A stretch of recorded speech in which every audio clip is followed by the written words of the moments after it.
This is the pinarello maat Italia, used by the Italian track team in the Tokyo 2020 Olympics. I chose this bike because it was really nice looking and I really love bikes and wanted to model it.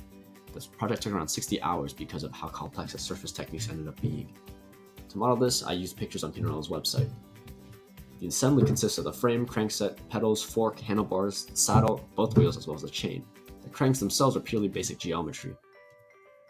The two wheels themselves also did not need much surfacing, but the 5-spoke wheel, which is the front wheel, was trickier to make, and I had to play around with chamfers and fillets to make it look exactly like it.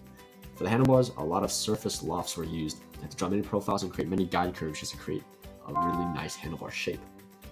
The saddle also needed a lot of guide curves, but I used boundary surfaces instead to round things off better instead of lofting.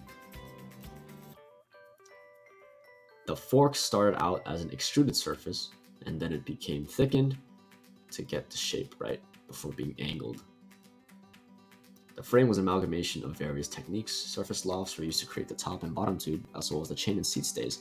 Boundary and filled surfaces were used in creating the rear area, as well as the front nose, and solid extrusions and lofts were used to fill in the gaps. The chain was created through chain patterning. The simulation of movement was created through a gear mate. Here's a simulation of load on the pedals. Overall, I'd say the hardest part was getting good detail because the surfacing didn't allow for very good decals or good coloring allocations, but it was still a very nice project that turned out well.